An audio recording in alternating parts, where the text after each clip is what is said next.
c'est-à-dire comment tu vas. Généralement, comment tu vas signifie est-ce que tu es malade? Est-ce que tu es en bonne santé? Donc, je voudrais demander ce matin, qui se sent malade dans sa chair? Qui se sent malade? Levez juste le doigt. Ok. Merci, pasteur, tu as juste anticipé. Qui se sent en santé dans sa chair? Ok. Si on rejoint la citation du révérend, nous aussi on est malade, mais on pense qu'on est en santé. En effet, le texte de ce matin que nous venons de lire, celui de Nombre, que nous connaissons très bien et que nous avons déjà eu à méditer, que ce soit individuellement ou que ce soit en public ou au cours des études bibliques, nous relate encore une fois de plus la vie des enfants d'Israël à la sortie du pays d'Égypte. Et disons-le clairement, la vie des enfants d'Israël après l'esclavage. Parce que lorsque nous disons la vie à la sortie d'Égypte, elle peut être perçue simplement. Mais après l'esclavage, c'est perçu de la manière la plus puissante dans le sens où ils ont quitté d'un état de servitude à une liberté. Je vais maintenant poser la question différemment.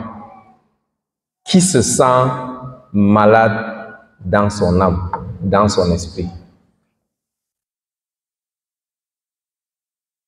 Qui se sent malade dans son esprit, dans son âme? Ok, je vois quelques doigts. Nous allons continuer dans notre méditation et au fur et à mesure, nous allons nous rendre compte si nous sommes malades dans la chair ou nous sommes malades seulement dans l'âme ou nous sommes malades dans les deux ou nous sommes en santé dans la chair et dans notre âme. Le thème de notre méditation de ce matin est la vie éternelle, c'est aussi la guérison de ton corps et de ton âme. Le thème de ce matin, c'est la vie éternelle, c'est aussi la guérison de ton corps et de ton âme. En effet, la maladie qui a conduit le peuple de Dieu à la mort, dans le passage que nous venons de lire dans le livre de Nombre, ce n'est pas la morsure du serpent. Ce n'est pas encore moins le venin de ce serpent. Mais la principale maladie du peuple, c'est les murmures et la médisance.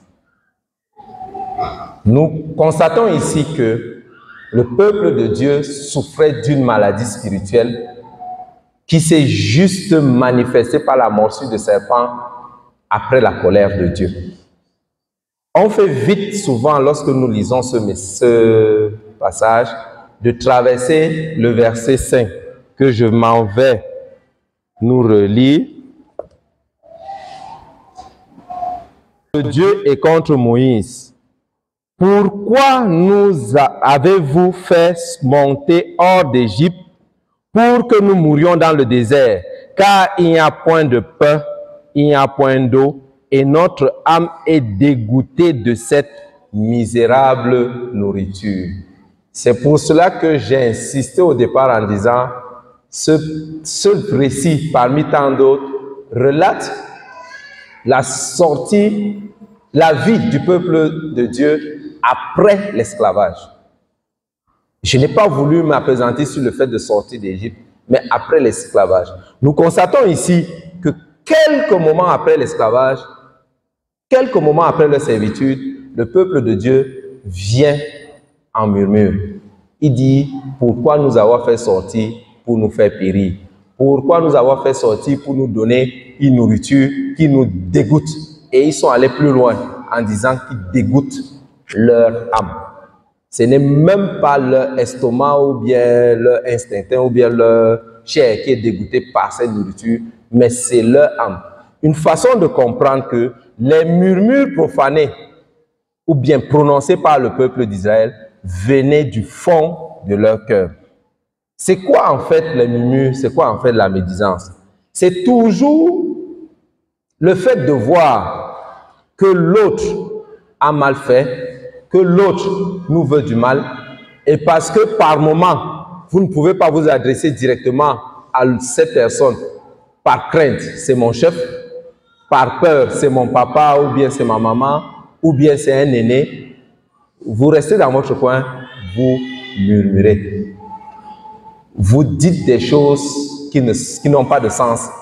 Parce qu'en fait, vous lui reprochez par moment dans les murmures de vous avoir fait du bien. Et c'est ça la murmure. Vous vous retrouvez en train de reprocher quelqu'un qui vous a fait du bien. Vous dites, pourquoi tu m'as fait sortir de l'esclavage? Autrement dit, le peuple dans le verset 5 voudrait être esclave. Il reprochait Moïse et il reprochait le Seigneur d'avoir utilisé Moïse pour les faire sortir. Le péché de murmure et de médisance est un venin. Et la Bible dit que la langue, c'est un venin. Aujourd'hui, le peuple d'Israël a fait sortir un venin qui a fait très mal à Dieu. Le Seigneur ne s'est pas appesanti à se renseigner sur Moïse. Pourquoi est-ce que le peuple le dit, ou bien se rapprocher de Moïse pour, dans son caractère miséricordieux, d'essayer de comprendre cet esprit de médisance. Il a permis immédiatement que quelque chose de semblable à ce que le peuple de Dieu a fait à son cœur puisse les arriver dans leur chair. Puisque apparemment ce peuple était beaucoup plus concentré sur l'aspect charnel, la souffrance sur la marche. Le fait, ils ont dit ici, oh, nous mourions dans le désert, on imagine le soleil. Ils ont dit encore, il n'y a pas de pain, c'est la souffrance du ventre vide. Il n'y a pas d'eau, c'est la soif. Dieu a donc dit, ok, vous ne savez pas ce que vous avez fait en mon cœur, en murmurant contre moi et contre mon serviteur. Ce que je veux faire de vous, c'est vous faire la même chose sur ce que vous avez aussi de plus cher. Puisque votre action est orientée vers votre chair, je veux toucher ce que vous avez donc de plus cher. Il envoie donc ce même venin. Parce que s'il parlait, le cœur de l'homme n'était pas disposé à comprendre. Mais s'il ne touche pas un venin mortel dans sa chair, le cœur de l'homme était plus disposé à comprendre l'ampleur de cette douleur. Nous avons pour habitude de développer au fil des temps des péchés ou des sales comportements qui en fait éloignent notre âme de Dieu. Nous ne nous rendons pas compte. Pour certains, pour d'autres, nous le faisons parce que nous avons déjà décidé en nous-mêmes que ce n'est plus un péché. Le peuple d'Israël, je crois qu'en ce temps, si on s'approchait d'eux, ils s'imaginaient que mal parler de quelqu'un, médire de Moïse, médire pour Dieu, n'était pas en soi un mal parce qu'ils se rendaient compte que leur chair qui souffrait était plus importante que le venin qui sortait de leur langue. Mais ce péché, en fait, que nous conservons en nous, que ce soit pour nous aujourd'hui, la médisance, le mensonge, la tromperie, la mesquinerie ou bien même la vie de débauche, est en train de poignarder notre Dieu au plus profond de lui. Nous sommes ses enfants, nous marchons en se disant que nous sommes conduits par lui, mais entre-temps, nous continuons, nous persistons à faire ce qui n'est pas bien. Nous croyons qu'en faisant cette médisance cachée dans notre chambre, en faisant ce péché de mensonge ou bien en volant sans que quelqu'un ne nous voie, le Seigneur ne voit pas. Non, il a mal. Quel est le serpent brûlant que toi, tu as envoyé à ton Dieu aujourd'hui? Qu'est-ce que tu envoies chaque jour à ton Dieu comme venant du serpent brûlant dans le cœur de ton Dieu pour que lui, il ressente cette douleur. L'action de Dieu dans le sens d'avoir permis au serpent de mordre à mort le peuple d'Israël découle du fait que lui-même, il a été blessé et il a été mordu.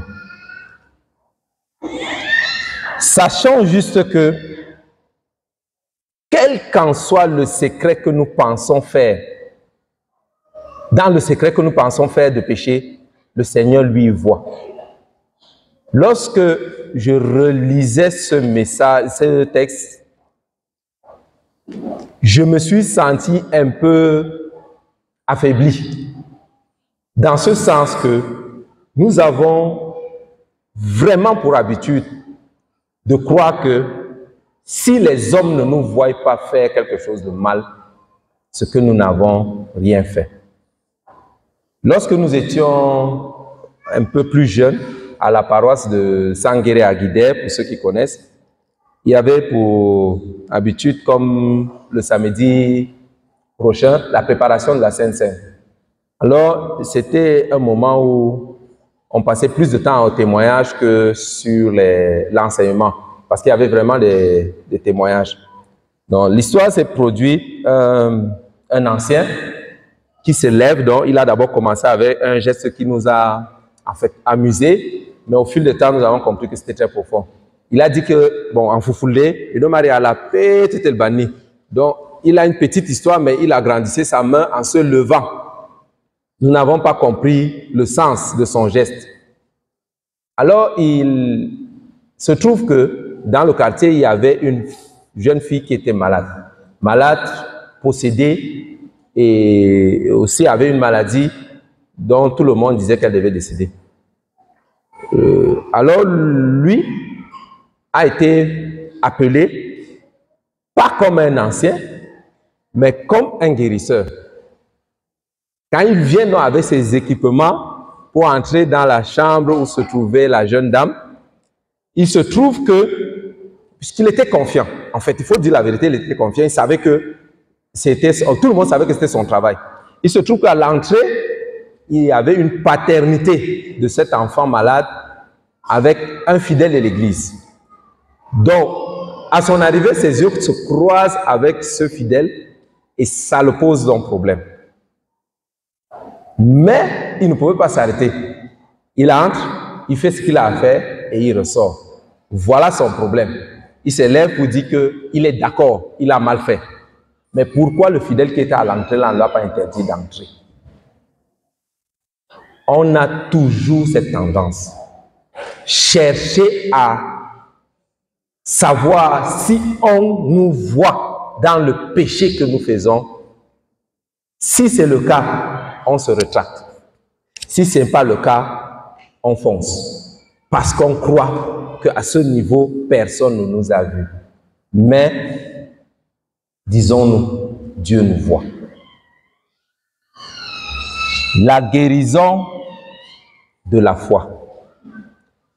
Le serpent d'airain ici, en lui seul, ne saurait guérir. Mais c'était juste l'acte de foi et de confiance en la personne de Dieu que le Seigneur demandait. Une fois de plus, son peuple a brillé par le manque de confiance. Le murmure qui découlait du peuple de Dieu venait du fait que la confiance placée en leur Dieu était partie. Je veux même aller plus loin. La confiance même en Moïse et à son fameux bâton qui a fendu la mer en deux devant le peuple était partie. En effet, le peuple ici se contentait de voir que Moïse les a fait du mal, mais refusait de voir que Moïse avançait avec la confiance en Dieu. Et c'est pour cela que la Bible a dit, il parla contre Dieu et contre Moïse. La confiance vient de quoi? Prenons deux conjoints. Bon, Je ne sais pas si le jeune marié qui a laissé déjà sa femme au village là va comprendre, mais les autres mariés vont comprendre. Deux conjoints. Comment les murmures sortent entre l'homme et la femme? C'est quand la confiance part. Dès que je n'ai plus confiance en ma femme et que je ne veux pas créer des problèmes, je me mets à parler seul. Je me mets à mordre mes lèvres. N'entrez pas dans mon cœur. C'est la catastrophe là-bas. Parce que ce sont des mots que si le Seigneur pouvait mettre un haut-parleur comme l'ampli qu'on a là, et qu'elle entend, ou bien que le mari entend ce que sa femme lui dit, dans son cœur, c'est la catastrophe. Tout ça découle du manque de confiance. Le bonhomme est sorti, il n'a pas dit où il allait. Comme quelqu'un disait, les hommes quand ils sortent, ils disent j'arrive. J'arrive n'est pas un lieu. Donc le j'arrive là, la femme commence à faire c'est les murmures. Puisqu'elle n'a pas confiance à l'endroit où il part. Peut-être même il vient à l'église, mais il a dit j'arrive. Ça fait La femme est assise, au lieu de s'occuper du monsieur qui est rentré, elle est sur son WhatsApp. Si elle est sur son WhatsApp, ça passe. Mais quand elle est sur son WhatsApp, elle sourit, c'est la catastrophe. Vous voyez comment elle tourne sa tête, il dit, je ne vais pas me coucher. Il est en train de murmurer déjà. Ça, c'est le manque de confiance. Beaucoup en Israël sont morts parce qu'ils ont banalisé le serpent d'airain. Malgré la morsure du serpent, ils ont continué dans leurs attitudes, manque de confiance en leur Dieu. Le péché de murmure a conduit le peuple d'Israël à la maladie par morsure de serpent. Et ce même péché a conduit certains Israélites à la mort. Quel est ce péché que tu gardes qui te conduit à la maladie de la chair et qui conduit à la maladie de ton âme? Lorsque Dieu dit à Moïse de faire un serpent brûlant pour guérir son peuple, certains comme nous aujourd'hui préfèrent maintenir leur regard à leur propre serpent d'airain. Nous avons nos serpents d'airain. C'est la confiance que nous plaçons en nous-mêmes. Et comme je le disais en tout début, c'est le fait de ne pas croire que quelqu'un même nous a vus. Ça fait en sorte que l'acte que nous avons posé pour nous n'est plus un péché. Voilà le style de serpent d'airain que nous cherchons à voir. Au lieu de voir le serpent d'airain que Dieu met qui guérit. Bien-aimé dans le Seigneur, à quoi regardes-tu ce matin? Nous avons compris que nous avons, au fil du temps, des péchés que nous gardons. Mais le Seigneur ne se limite pas à nous voir périr. Il a fait ce serpent d'airain. Lorsque nous lisons le livre de Galates, le chapitre 3, le verset 13, il est écrit là-bas que Christ nous a rachetés de la malédiction de la loi, étant devenu lui-même malédiction pour nous, car il est écrit « Maudit quiconque est pendu au bois ».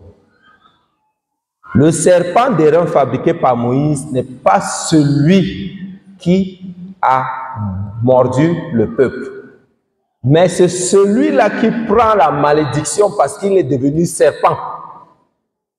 Dieu pouvait dire à Moïse, fais une image, ou bien, je ne sais pas, ton fameux bâton qui a fait ressortir le peuple d'Égypte, positionne-le et au travers de lui, je donnerai la guérison au peuple. Non, Dieu dit, fais un serpent brûlant. Moïse fait un serpent d'airain et le place sur une perche, sur un bâton. Dans 2 Corinthiens, le chapitre 5, verset 21, il est dit, celui qui n'a point connu de péché, il l'a fait devenir péché pour que il l'a fait devenir péché afin que nous devenions par lui justice de Dieu. Afin que nous devenions par lui justice de Dieu. Christ a porté tes péchés et ta maladie. comme ce serpent inoffensif. Le serpent d'airain n'a point mordu quelqu'un, mais il s'est retrouvé exposé, pas pour nuire, mais cette fois-ci pour guérir.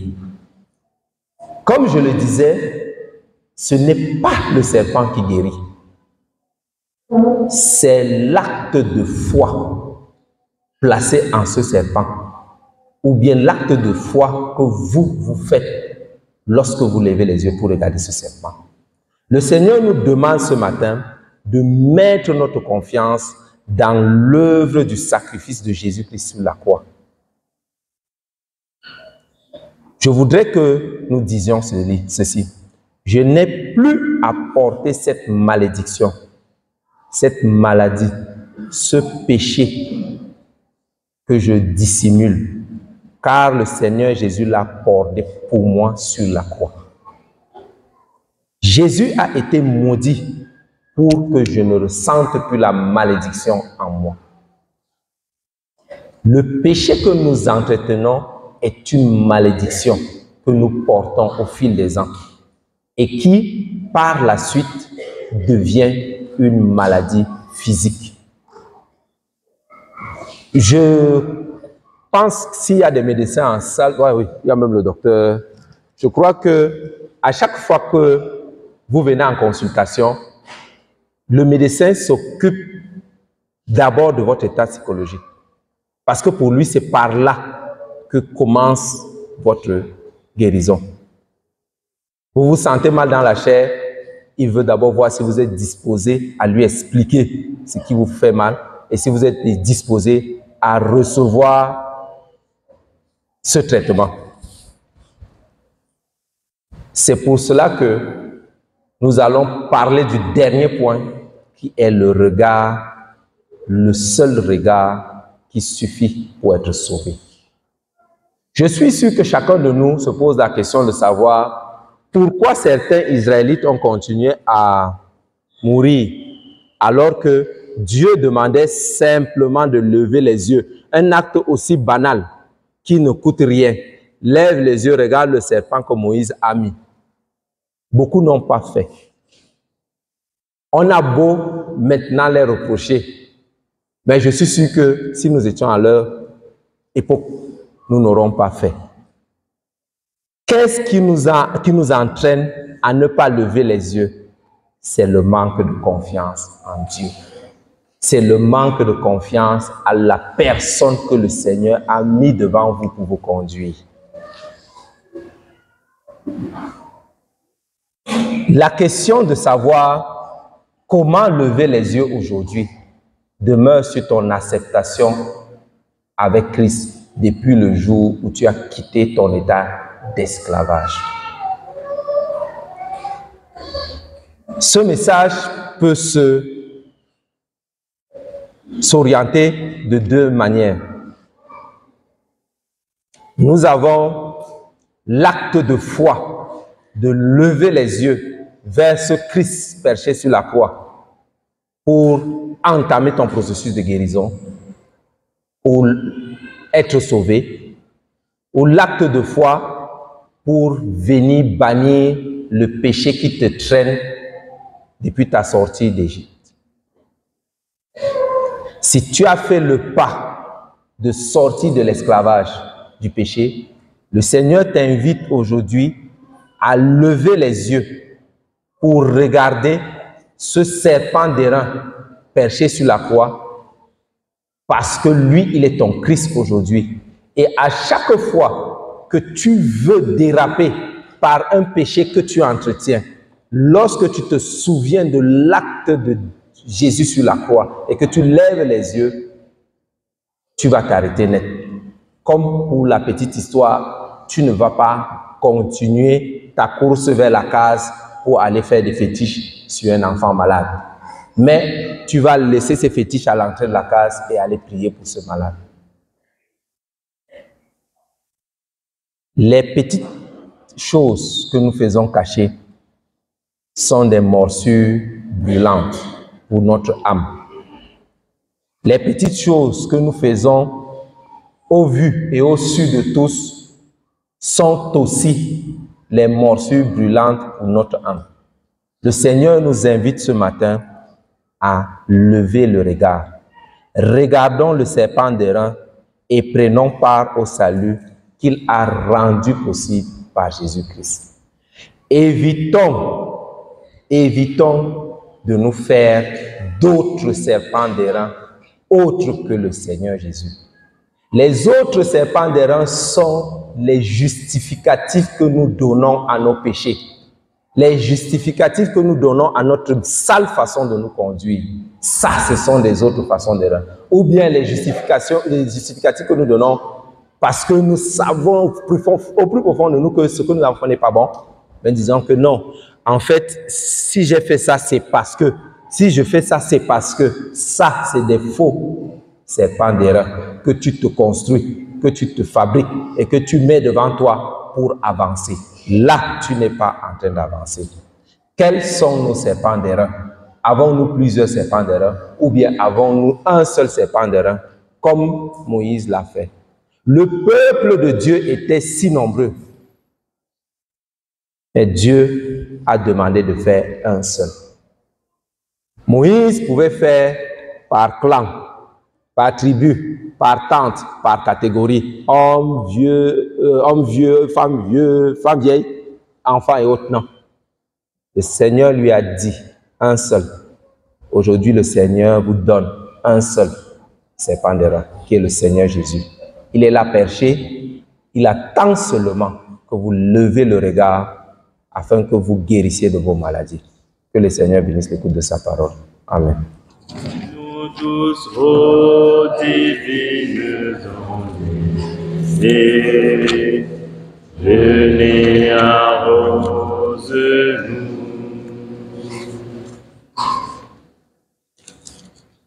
Faisons-nous confiance à Dieu. Avons-nous plusieurs serpents qui nous mordent tout le temps? Avons-nous notre serpent d'airain? Qu'est-ce qui constitue pour nous ce blocage? Qu'est-ce qui nous empêche de lever le regard pour regarder le serpent perché? Qu'est-ce qui nous empêche de nous remettre entièrement entre les mains du Seigneur? Est-ce parce que nous n'avons pas confiance en notre Dieu? Ou bien est-ce parce que nous avons beaucoup d'autres choses qui nous empêchent? Cet appel est adressé à tout un chacun de nous pour nous amener à nous poser la question pour nous-mêmes. Alors nous allons laisser un petit moment à tout un chacun qui voudrait s'exprimer, qui voudrait demander pardon au Seigneur pour toutes les fois où nous avons failli, pour toutes les fois où nous n'avons pas pu lever nos regards pour dire oui, Seigneur, me voici. C'est le moment de repentance, s'il vous plaît.